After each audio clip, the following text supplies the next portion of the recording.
谷崎潤一郎。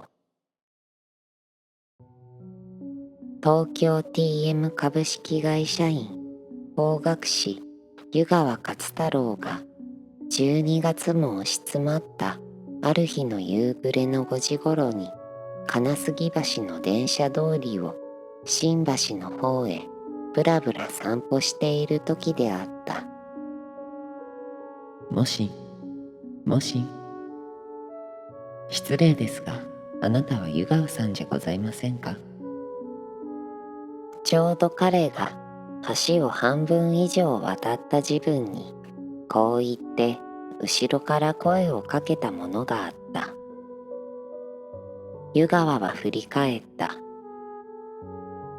するとそこに彼にはかつて面識のない、しかし風采の立派な一人の紳士が陰銀に山高帽を取って礼をしながら彼の前へ進んできたのである。そうです。私は湯川ですが。湯川はちょっとその持ち前の好人物らしいうろたえ方で小さな目をパチパチやらせた。そうしてさながら彼の会社の重役に対する時のごとくおどおどした態度で言った。なぜならその紳士は全く会社の重役に似た堂々たる人柄だったので、彼は一目見た瞬間に往来で物を言いかける無礼なやつという感情をたちまちどこかへ引き込めてしまって、我知らず月給取りの根性をさらけ出したのである。紳士はラッコの襟のついたスペイン犬の毛のようにふさふさした黒いたまらしゃの街灯をまとって、街灯の下には大方モーニングを着ているのだろうと推定される。縞のズボンを履いて象牙のノップのあるステッキをついた色の白い四十格好の太った男だった。いや、突然こんなところでお呼び止めして大変失礼だとは存じましたが、私は実はこういうもので、あなたの友人の渡辺法学士、あの方の紹介状をいただいて、たった今会社の方へお尋ねしたところでした。紳士はこう言って2枚の名刺を渡した。湯川はそれを受け取って街灯の明かりの下へ出してみた。1枚の方は紛れもなく彼の親友渡辺の名刺である。名刺の上には渡辺の手でこんな文句がしたためてある。友人安藤一郎氏をご紹介する。右は小生の同県人にて、小生とは年来親しくしている人なり、君の会社に勤めつつある某社員の身元について調べたい事項があるそうだから、ご面会の上よろしくお取り計らいを請う。もう一枚の名刺を見ると、私立探偵安藤一郎、事務所日本橋区柿柄町3丁目4番地、電話なにわ5010番と記してある。では、あなたは安藤さんとおっしゃるので。湯川はそこに立って改めて紳士の様子をじろじろ眺めた。私立探偵、日本には珍しいこの職業が東京にも5、6件できたことは知っていたけれど、実際に会うのは今日が初めてである。それにしても日本の私立探偵は西洋のよりも風采が立派なようだと彼は思った。湯川は活動写真が好きだったので、西洋のそれにはたびたびフィルムでお目にかかっていたから。そうです。私が安藤です。ってその名刺に書いてありますような要件について、幸いあなたが会社の人事課の方に勤めておいでのことを伺ったものですから、それでただいま会社へお尋ねしてご面会を願ったわけなのです。いかがでしょう。ご多忙のところを甚だ恐縮ですが、少しお暇を割いてくださるわけには参りますまいか。紳士は彼の職業にふさわしい力のあるメタリックな声でテキパキと語った。何、もう暇なんですから。僕の方はいつでも差し支えはありません。と湯川は探偵と聞いてから私を僕に取り替えて話した。僕でわかることならご希望に従って何なりとお答えしましょう。しかしそのご用件は非常にお急ぎのことでしょうか。もしお急ぎでなかったら明日ではいかがでしょうか。今日でも差し支えはないわけですが、こうして往来で話をするのも変ですから。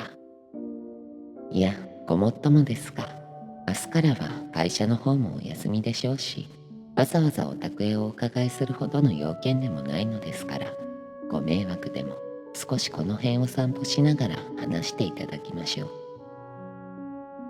それにあなたはいつもこうやって散歩をなさるのがお好きじゃありませんか。ははは。と言って紳士は軽く笑った。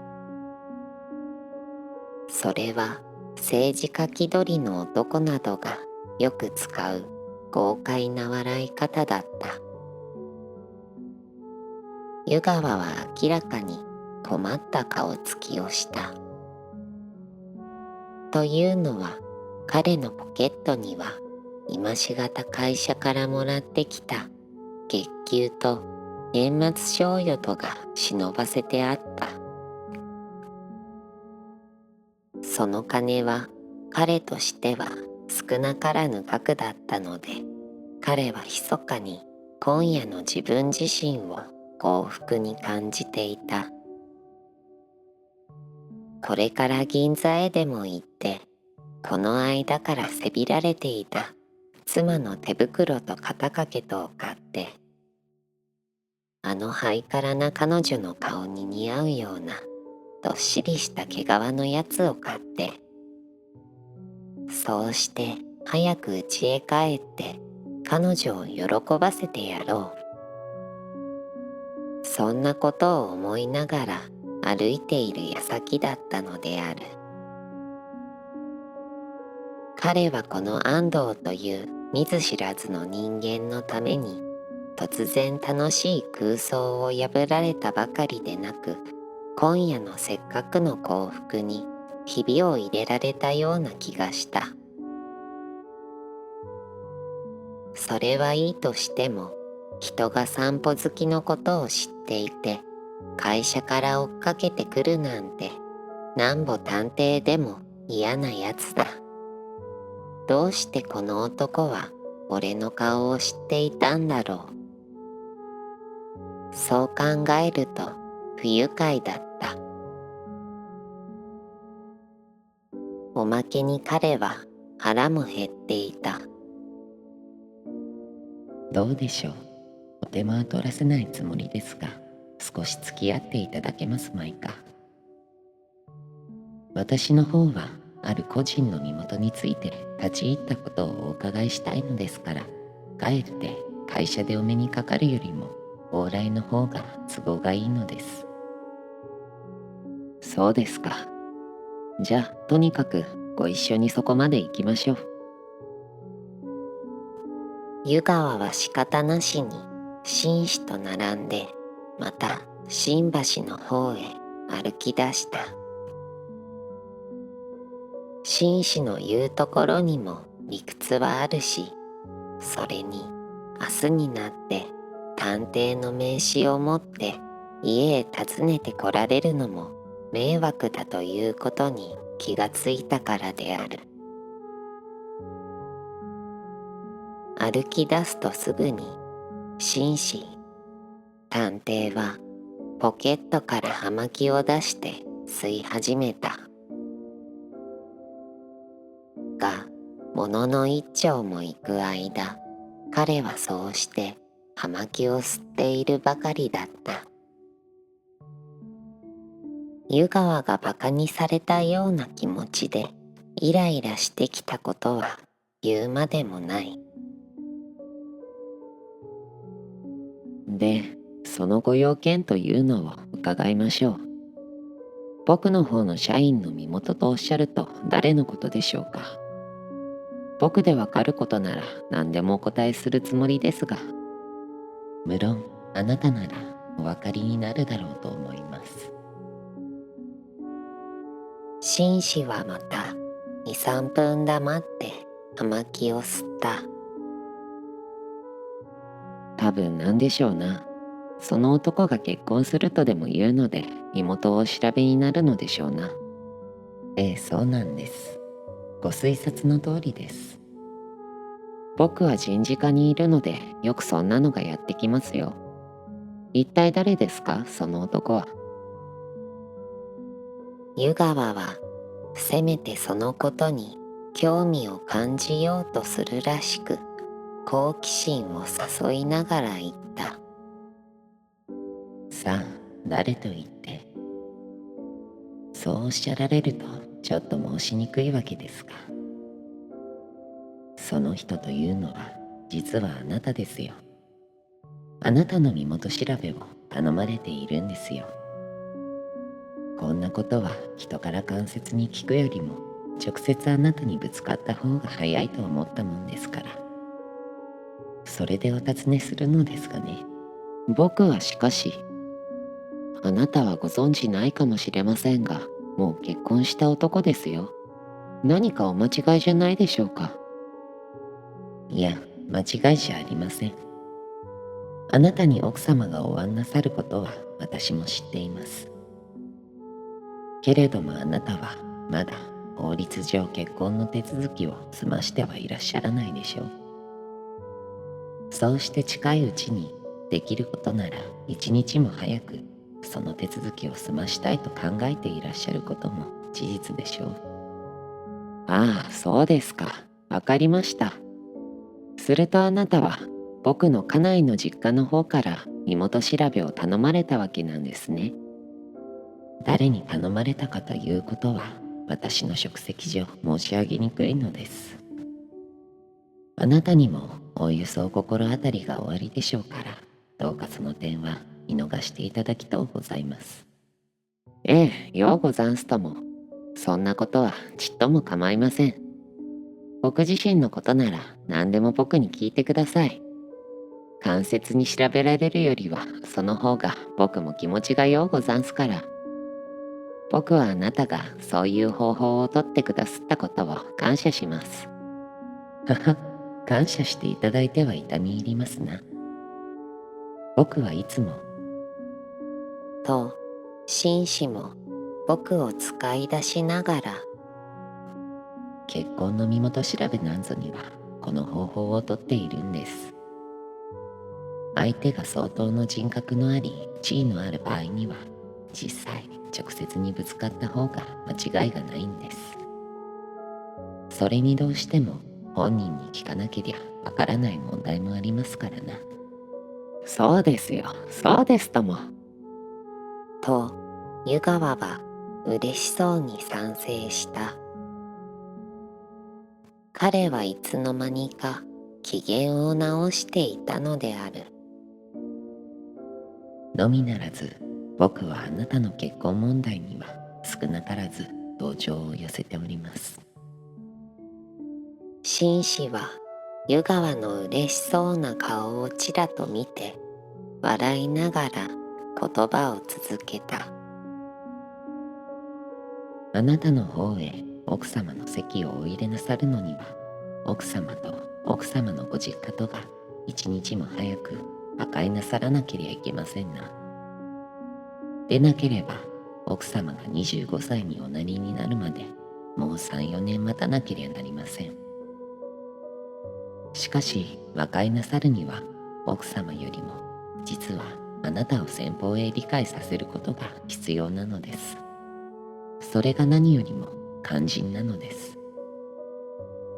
で、僕もできるだけご尽力はしますが、あなたもまあそのためと思って僕の質問に服蔵なく答えていただきましょう。ええ、そりゃよくわかっています。ですからどうぞご遠慮なく。そこでと、あなたは渡辺君と同期にご在学だったそうですから、大学をお出になったのは確か大正2年になりますな。まずこのことからお尋ねしましょう。そうです。大正2年の卒業です。そうして卒業するとすぐに今の TM 会社へ入ったのです。さよう。卒業なさるとすぐ今の TM 会社へお入りになった。それは承知していますが、あなたが千の奥様とご結婚なすったのは、あれはいつでしたかな。あれは何でも会社へお入りになると同時だったように思いますが。ええ、そうですよ。会社へ入ったのが9月でしてね。あくる年の10月に結婚しました。大正2年の10月と。そう言いながら、紳士は右の手を指折り数えて、するとちょうど満5年半ばかりご同棲なすったわけですね。千の奥様がジブスでお亡くなりになったのは大正8年の4月だったはずですから。ええ。と言ったが、湯川は不思議な気がした。この男は俺を間接には調べないと言っておきながらいろいろのことを調べている。で、彼は再び不愉快な顔つきになった。あなたは千の奥さんを大層愛していらっしゃったそうですね。ええ、愛していました。しかしそれだからといって今度の妻を同じ程度に愛しないというわけじゃありません。亡くなった当座はもちろん未練もありましたけれど、その未練は幸いにして癒しがたいものではなかったのです。今度の妻がそれを癒してくれたのです。だから僕はその点から言ってもぜひとも熊子というのは今の妻の名前です。お断りするまでもなくあなたはとうにご承知のことと思いますが、正式に結婚しなければならない義務を感じております。いや、ごもっともで。と、紳士は彼の熱心な口調を軽く受け流しながら、僕は千の奥さんのお名前も知っております。筆子さんとおっしゃるのでしょう。それからまた筆子さんが大変病心なお方でチブスでお亡くなりになる前にもたびたびお患いなすったことを承知しております。驚きましたな、どうも。さすがご職業柄で何もかもご存知ですな。そんなに知っていらっしゃるなら、もうお調べになるところはなさそうですよ。そうおっしゃられると恐縮です。何分これで飯を食っているんですから、まあそんなにいじめないでください。で、筆子さんのご病身のことについてですが、あの方はチブスをおやりになる前に一度パラチブスをおやりになりましたね。それは確か大正6年の秋10月頃でした。かなり重いパラチブスでなかなか熱が下がらなかったので、あなたが非常にご心配なすったということを聞いております。それからそのあくる年、大正7年になって正月に風邪をひいて5、6日寝ていらっしゃったことがあるでしょう。ああ、そうそう。そんなこともありましたっけ。その次にはまた7月に1度と8月に2度と、夏のうちには誰でもありがちな腹下しをなさいましたな。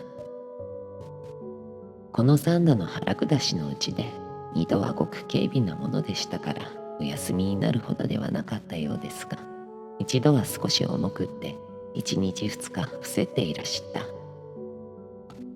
た。すると今度は秋になって例の流行性感冒が流行り出してきて、筆子さんはそれにどうもおかかりになった。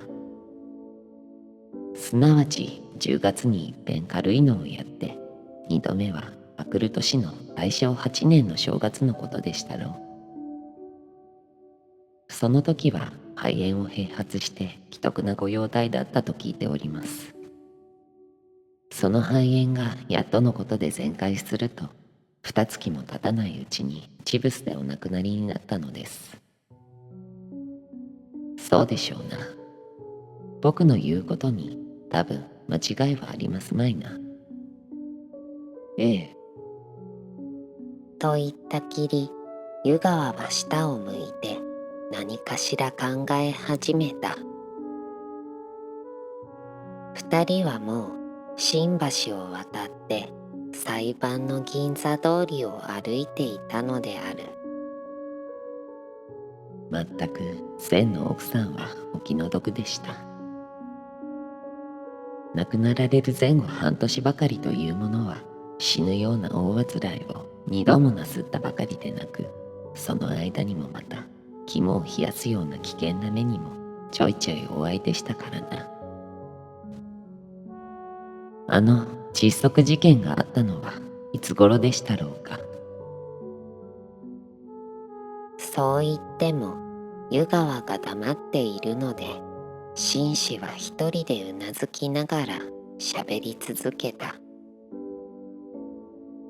あれはこうと、奥さんの肺炎がすっかり良くなって2、3日うちに床上げをなさろうという自分。病室のガスストーブから間違いが起こったのだから、何でも寒い自分ですな。2月の末のことでしたろうかな。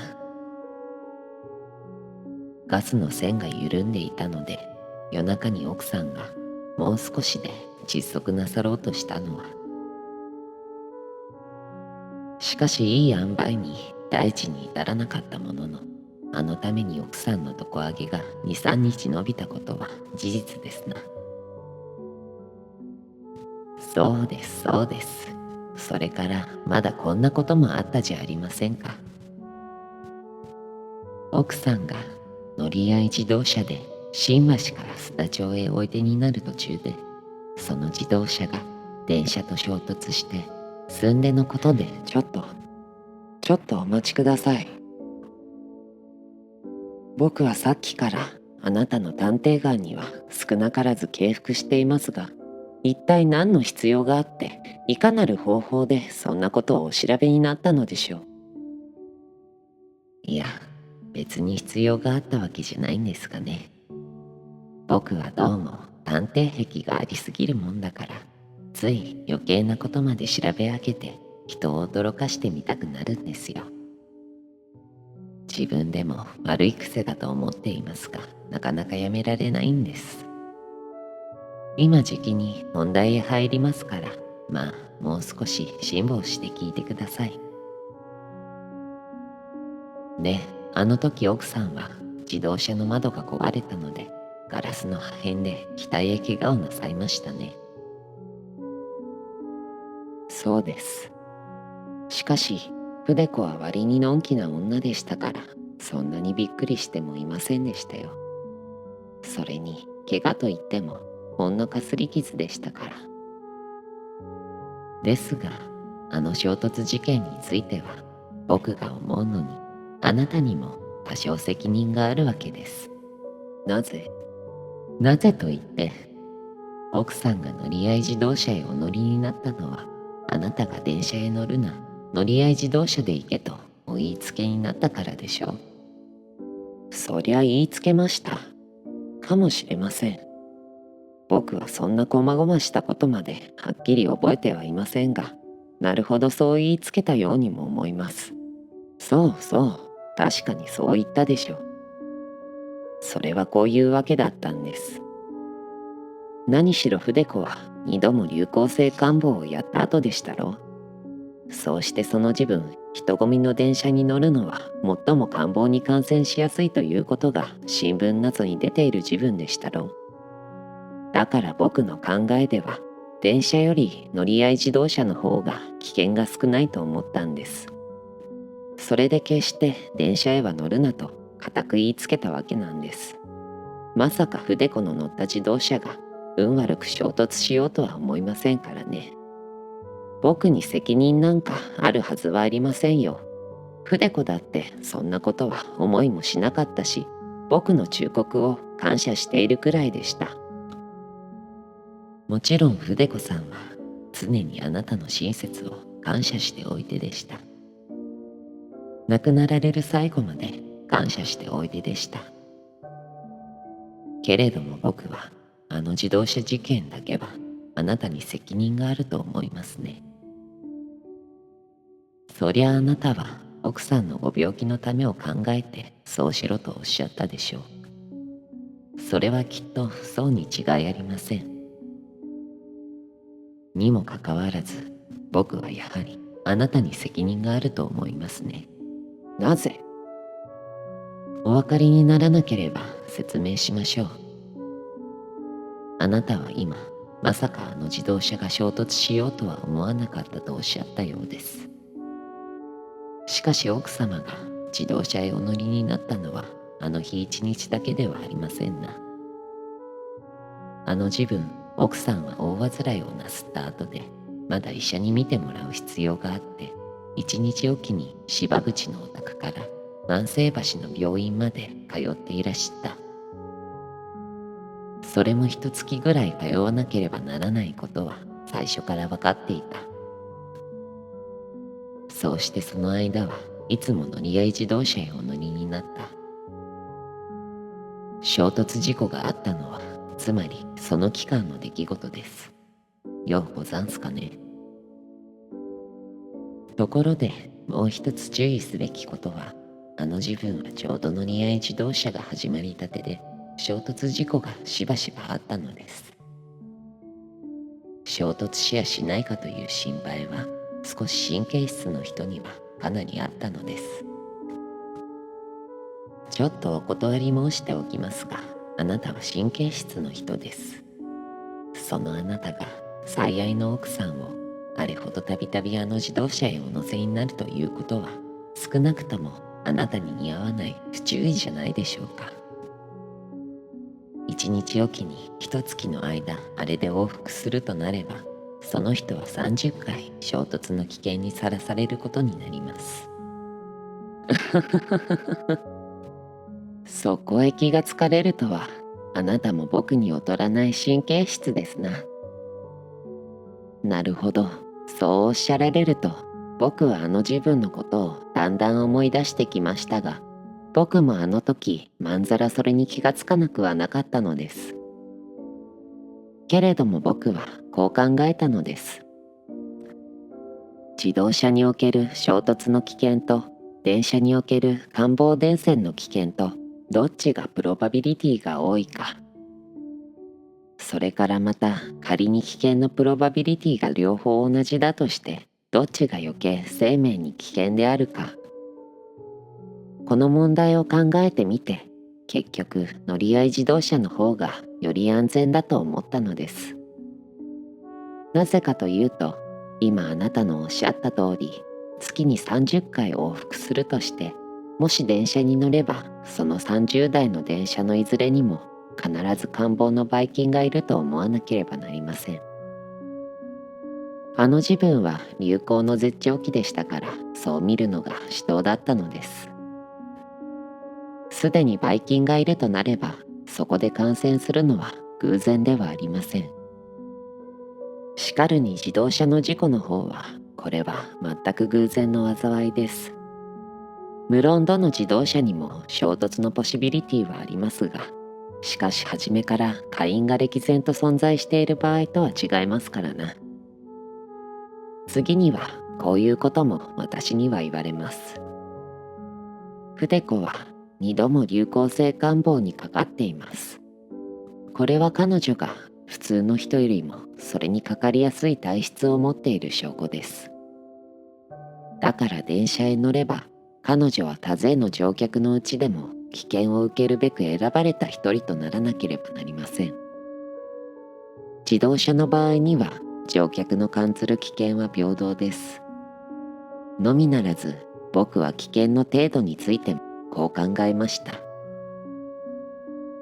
彼女がもし3度目に流行性感冒にかかったとしたら必ずまた肺炎を起こすに違いないし、そうなると今度こそ助からないだろう。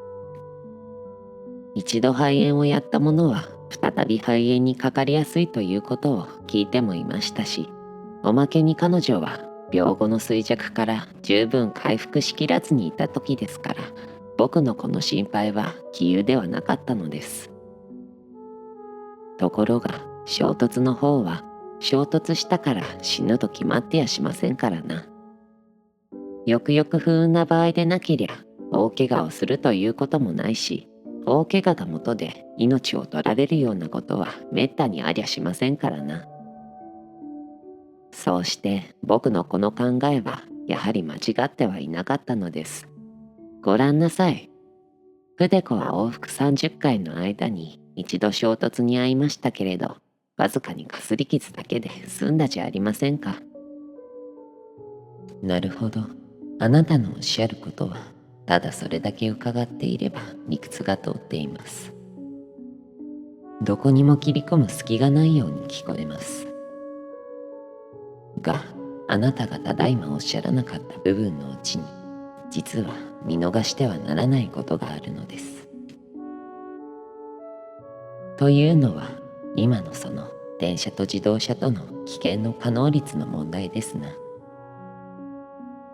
自動車の方が電車よりも危険の率が少ない。また、危険があってもその程度が軽い。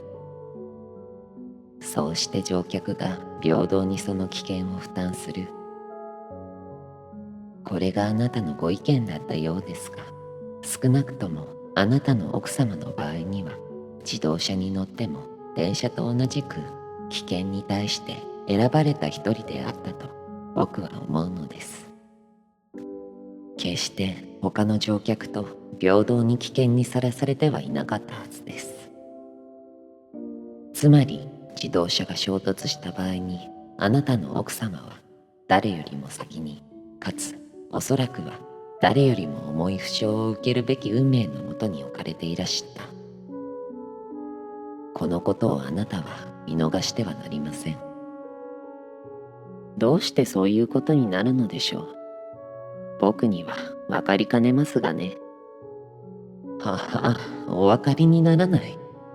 どうも不思議ですな。しかしあなたはあの自分筆子さんにこういうことをおっしゃいましたな。乗り合い自動車へ乗るときはいつもなるべく一番前の方へ乗れ。それが最も安全な方法だと。そうです。その安全という意味はこうだったのです。いや、お待ちなさい。あなたの安全という意味はこうだったでしょう。自動車の中にだってやはりいくらか甘抱のばい菌がいる。で、それを吸わないようにするにはなるべく風上の方にいるがいいという理屈でしょう。すると乗り合い自動車だって電車ほど人が混んでいないにしても甘抱電線の危険が絶無ではないわけですな。あなたはさっきこの事実を忘れておいでのようでしたな。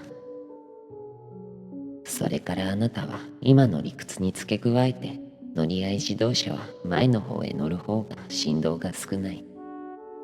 奥さんはまだ病後の疲労が抜けきらないのだからなるべく体を振動させない方がいい。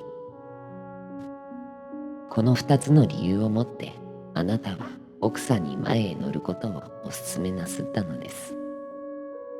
勧めたというよりはむしろ厳しくお言いつけになったのです。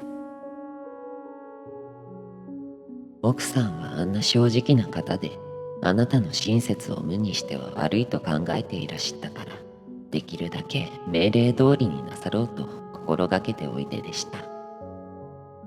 そこであなたのお言葉は着々と実行されていました。ようござんすかね。あなたは乗り合い自動車の場合における官房電線の危険というものを最初は感情に入れていらっしゃらなかった。いらっしゃらなかったにもかかわらず、それを口実にして前の方へお乗せになった。ここに一つの矛盾があります。そうしてもう一つの矛盾は、最初感情に入れておいた衝突の危険の方は、その時になって全く観客されてしまったことです。乗り合い自動車の一番前の方へ乗る。衝突の場合を考えたら、このくらい危険なことはないでしょう。そこに席を占めた人は、その危険に対して結局選ばれた一人になるわけです。だからごらんなさい。あの時怪我をしたのは奥様だけだったじゃありませんか。あんなほんのちょっとした衝突でも他のお客は無事だったのに、奥様だけはかすり傷をなすった。あれがもっとひどい衝突だったら、他のお客がかすり傷をして奥様だけが重傷を負います。さらにひどかった場合には、他のお客が重傷を負って奥様だけが命を取られます。衝突ということはおっしゃるまでもなく偶然に違いありません。しかしその偶然が起こった場合に怪我をするということは、奥様の場合には偶然でなく必然です。二人は京橋を渡った。が、紳士も湯川も自分たちが今どこを歩いているかをまるで忘れてしまったかのように、一人は熱心に語りつつ、一人は黙って耳を傾けつつ、まっすぐに歩いていった。ですからあなたはある一定の偶然の危険の中へ奥様を置き、そうしてその偶然の範囲内での必然の危険の中へさらに奥様を追い込んだという結果になります。これは単純な偶然の危険とは意味が違います。そうなると果たして電車より安全かどうかわからなくなります。第一、あの自分の奥様は2度目の流行性感冒から治ったばかりの時だったのです。したがってその病気に対する免疫性を持っておられたと考えるのが至当ではないでしょうか。僕に言わせれば、あの時の奥様には絶対に伝染の危険はなかったのでした。選ばれた一人であっても、それは安全な方へ選ばれていたのでした。一度肺炎にかかったものがもう一度かかりやすいということは、ある期間を置いての話です。しかしですね、その免疫性ということも僕は知らないじゃなかったんですが、何しろ10月に一度かかってまた正月にやったんでしょう。すると免疫性もあまり当てにならないと思ったもんですから、10月と正月との間には2月の期間があります。ところがあの時の奥様はまだ完全に治りきらないで咳をしていらっしゃったのです。人から移されるよりは人に移す方の側だったのです。それからですね、今お話の衝突の危険ということもですね、すでに衝突そのものが非常に偶然な場合なんですから、その範囲内での必然と言ってみたところがごくごく稀なことじゃないでしょうか。偶然の中の必然と単純な必然とはやはり意味が違いますよ。言わんやその必然なるものが必然怪我をするというだけのことで必然命を取られるということにはならないのですからね。けれども偶然ひどい衝突があった場合には必然命を取られるということは言えましょうな。ええ、言えるでしょう。ですがそんな論理的遊戯をやったってつまらないじゃありませんか。あははははは。論理的遊戯ですか。僕はこれが好きだもんですからうっかり図に乗って深入りをしすぎたんです。いや失礼しました。もうじき本題に入りますよ。で入る前に今の論理的遊戯の方を片付けてしまいましょう。あなただって僕をお笑いなさるけれど実はなかなか論理がお好きのようでもあるしこの方面ではあるいは僕の先輩かもしれないくらいだからまんざら興味のないことではなかろうと思うんです。そこで今の偶然と必然の研究ですな。あれをある一個の人間心理と結びつけるときにここに新たなる問題が生じる。論理がもはや単純な論理でなくなってくるということにあなたはお気づきにならないでしょうか。さあだいぶ難しくなってきましたな。何難しくもなんともありません。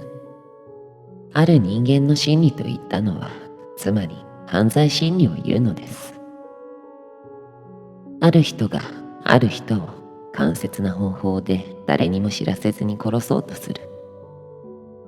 殺すという言葉が本当でないなら死に至らしめようとしている。そうしてそのためにその人をなるべく多くの危険へ露出させる。その場合にその人は自分の意図を悟らせないためにもまた相手の人をそこへ知らず知らず導くためにも偶然の危険を選ぶよりほか仕方がありません。しかしその偶然の中にちょいとは目につかないある必然が含まれているとすればなおさらおあつらえ向きだというわけです。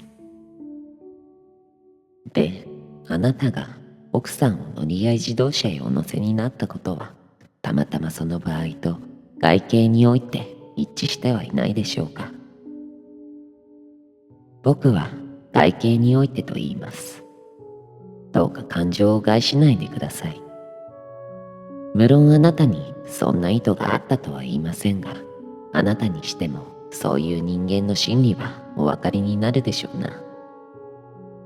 あなたはご職業柄妙なことをお考えになりますね。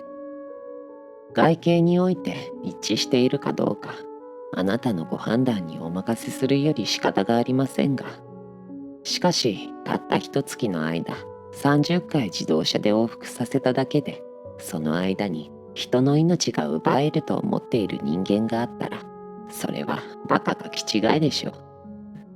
そんな頼りにならない偶然を頼りにするやつもないでしょう。そうです。たった30回自動車へ乗せただけならその偶然が命中する機会は少ないと言えます。けれどもいろいろな方面からいろいろな危険を探し出してきてその人の上へ偶然をいくつもいくつも積み重ねる。そうするとつまり命中率が幾層倍にも増えてくるわけです。無数の偶然的危険が寄り集まって一個の焦点を作っている中へその人を引き入れるようにする。そうなった場合にはもうその人の被る危険は偶然でなく必然になってくるのです。とおっしゃると例えばどういうふうにするのでしょう。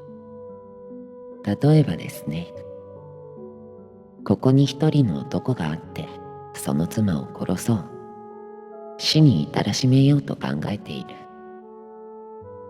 しかるにその妻は生まれつき心臓が弱い。この心臓が弱いという事実の中にはすでに偶然的危険の種が含まれています。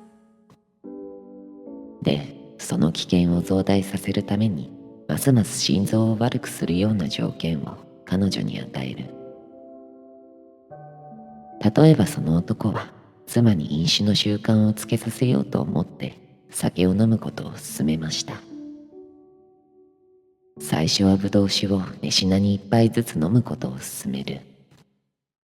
その一杯をだんだんに増やして食後には必ず飲むようにさせる。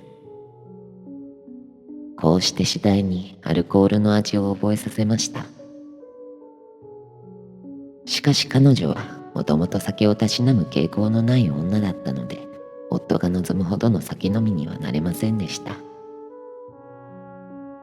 そこで夫は第二の手段としてタバコを勧めました。女だってそのくらいな楽しみがなけりゃしようがない。そう言って舶来のいい匂いのするタバコを買ってきては彼女に吸わせました。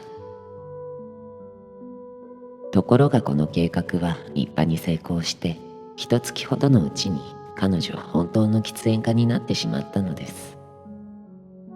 もうよそうと思ってもよせなくなってしまったのです。次に夫は心臓の弱い者には冷水浴が有害であることを聞き込んできて、それを彼女にやらせました。お前は風邪をひきやすい体質だから毎朝怠らず冷水浴をやるがいいと、その男は親切らしく妻に言ったのです。心の底から夫を信頼している妻は直ちにその通り実行しました。そうしてそれらのために自分の心臓がいよいよ悪くなるのを知らずにいました。ですがそれだけでは夫の計画が十分に遂行されたとは言えません。彼女の心臓をそんなに悪くしておいてから、今度はその心臓に打撃を与えるのです。つまりなるべく高い熱の続くような病気、チブスとか肺炎とかにかかりやすいような状態へ彼女を置くのですな。その男が最初に選んだのはチブスでした。彼はその目的でチブス菌のいそうなものをしきりにサイ君に食べさせました。アメリカ人は食事の時に生水を飲む、水をベストドリンクだと言って賞美するなどと称してサイ君に生水を飲ませる、刺身を食わせる、それから生の牡蠣とところてんにはチブス菌が多いことを知ってそれを食わせる。もちろんサイ君に勧めるためには夫自身もそうしなければなりませんでしたが、夫は以前にチブスをやったことがあるので免疫性になっていたんです。夫のこの計画は彼の希望通りの結果をもたらしはしませんでしたが、ほとんど七分通りには成功しかかったのです。というのはサイ君はチブスにはなりませんでしたけれども、パラチブスにかかりました。そうして1週間も高い熱に苦しめられました。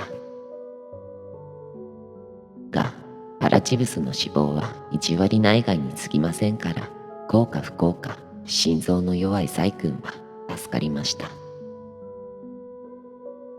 夫はその七分通りの成功に勢いを得て、その後も相変わらず生ものを食べさせることを怠らずにいたので、サイ君は夏になるとしばしば下痢を起こしました。夫はその度ごとにハラハラしながら成り行きを見ていましたけれど、あいにくにも彼の注文するチブスには容易にかからなかったのです。するとやがて夫のためには願ってもない機会が到来したのです。それは一昨年の秋から翌年の冬へかけての悪性感冒の流行でした。夫はこの時期においてどうしても彼女を感冒に取りつかせようと企んだのです。10月早々、彼女を果たしてそれにかかりました。なぜかかったかというと、彼女はその自分、喉を悪くしていたからです。夫は感冒予防のうがいをしろと言って、わざと度の強い過酸化水素水をこしらえて、それで始終彼女にうがいをさせていました。そのために彼女は咽喉カタールを起こしていたのです。のみならず、ちょうどその時に親戚のおばが願望にかかったので、彼は彼女を再三そこへ見舞いにやりました。彼女はこたび目に見舞いに行って帰ってくるとすぐに熱を出したのです。しかし幸いにしてその時も助かりました。そうして正月になって今度はさらに重いのにかかってとうとう肺炎を起こしたのです。こう言いながら探偵はちょっと不思議なことをやった。持っていた葉巻の灰をトントンと叩き落とすような風に見せて、彼は湯川の手首のあたりを2、3度軽くこづいたのである。何か無言のうちに注意をでも促すような具合に。それからあたかも2人は日本橋の橋手前まで来ていたのだが、探偵は村井銀行の先を右へ曲がって中央郵便局の方角へ歩き出した。無論湯川も彼にくっついていかなければならなかった。この2度目の願望にもやはり夫の細工がありました。と探偵は続けた。その自分に細君の実家の子供が激烈な感冒にかかって神田の S 病院へ入院することになりました。すると夫は頼まれもしないのに細君をその子供の付き添い人にさせたのです。それはこういう理屈からでした。今度の風邪はうつりやすいからめったなものを付き添わせることはできない。私の家内はこの間感冒をやったばかりで免疫になっているから付き添い人には最も適当だ。そう言ったので細君もなるほどと思って子供の看護をしているうちに再び感冒を背負い込んだのです。そうして細君の肺炎はかなり重体でした。幾度も危険のことがありました。今度こそ夫の計略は十二分に功を奏しかかったのです。夫は彼女の枕元で彼女が夫の不注意からこういう体感になったことを謝りましたが、細君は夫を恨もうともせず、どこまでも生前の愛情を感謝しつつ静かに死んでいきそうに見えました。けれどももう少しというところで今度も細君は助かってしまったのです。夫の心になってみれば求人の功を一気に書いたとでも言うべきでしょう。そこで夫はまた工夫を凝らしました。これは病気ばかりではいけない。病気以外の災難にも合わせなければいけない。そう考えたので彼はまず細君の病室にあるガスストーブを利用しました。その自分細君はだいぶ良くなっていたからもう看護婦もついてはいませんでしたが、まだ1週間ぐらいは夫と別の部屋に寝ている必要があったのです。で、夫はある時偶然にこういうことを発見しました。細君は夜眠りにつくときは火の用心をおもんぱかってガスストーブを消して寝ること。ガスストーブの線は病室から廊下へ出る敷居際にあること。サイ君は夜中に一度便所へ行く習慣があり、そうしてその時には必ずその敷居際を通ること。敷居際を通る時にサイ君は長い寝巻きの裾をぞろぞろ引きずって歩くので、その裾が5度に3度までは必ずガスの線に触ること。もしガスの線がもう少し弱かったら、裾が触った場合にそれが緩むに違いないこと。病室は2本間ではあったけれども、建具がしっかりしていて、隙間から風が漏らないようになっていること。偶然にもそこにはそれだけの危険の種が準備されていました。ここにおいて夫はその偶然を必然に導くにはほんのわずかの手数を加えればいいということに気がつきました。それはすなわちガスの線をもっと緩くしておくことです。彼はある日、サイ君が昼寝をしている時にこっそりとその線へ油をさしてそこを滑らかにしておきました。彼のこの行動は極めて秘密のうちに行われたはずだったのですが、不幸にして彼は自分が知らない間にそれを人に見られていたのです。見たのはその自分彼の家に使われていた女中でした。この女中はサイ君が嫁に来た時にサイ君の里からついてきたもので、非常にサイ君思いの機転の利く女だったのです。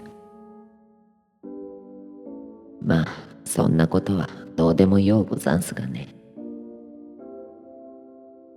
探偵と湯川とは中央郵便局の前から兜橋を渡り鎧橋を渡った。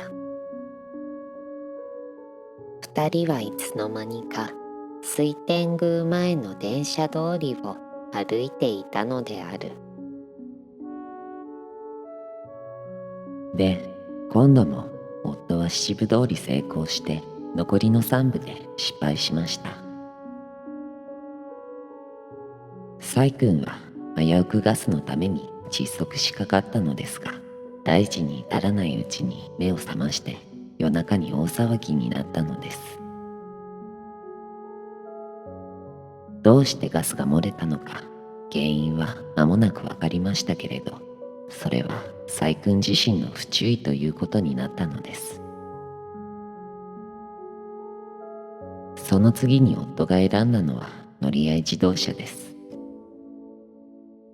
これはさっきもお話ししたように、サイ君が医者へ通うのを利用したので、彼はあらゆる機会を利用することを忘れませんでした。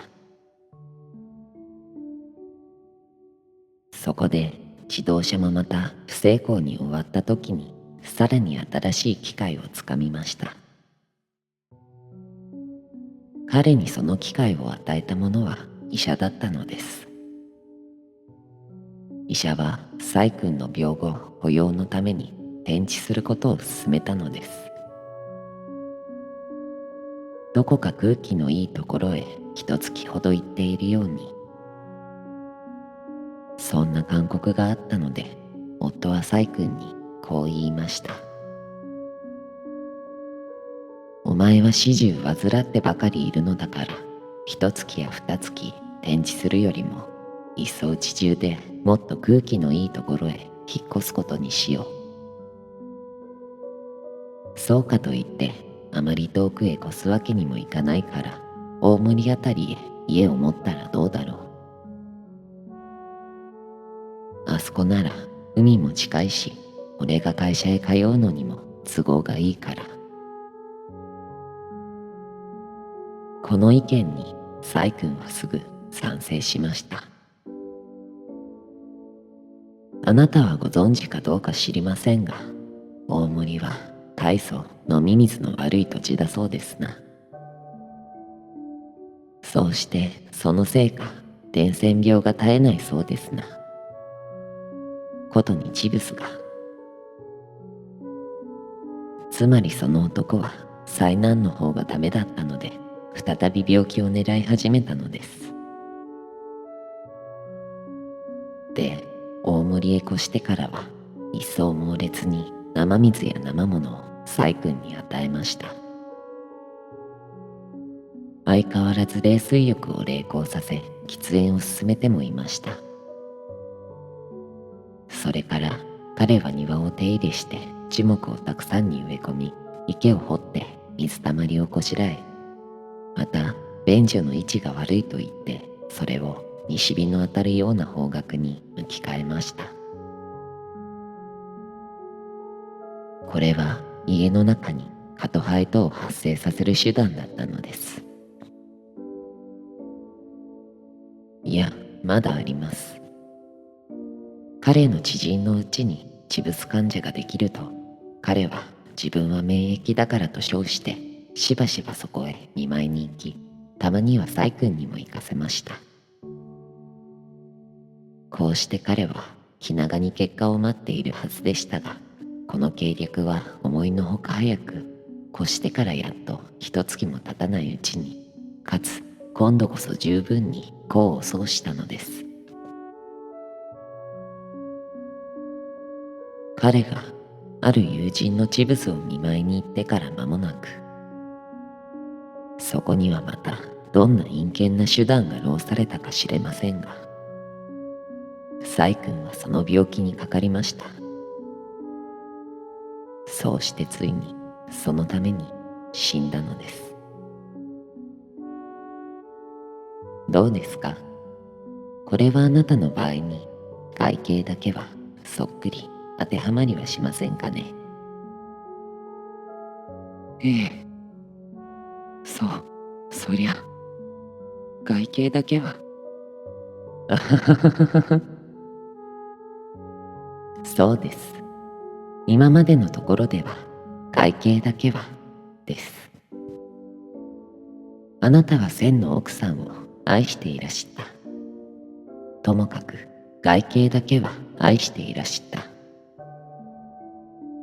しかしそれと同時にあなたはもう2、3年も前から千の奥様には内緒で今の奥様を愛していらした。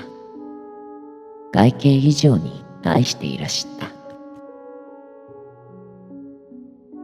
すると今までの事実にこの事実が加わってくると、先の場合があなたに当てはまる程度は単に外形だけではなくなってきますな。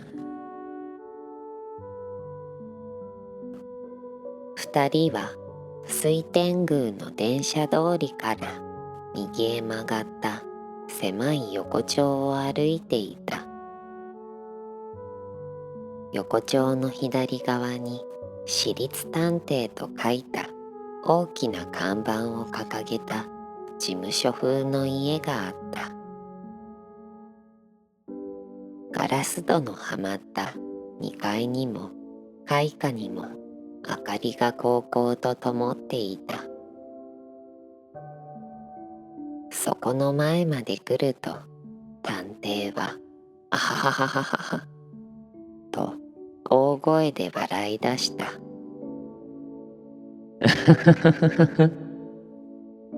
もういけませんよ。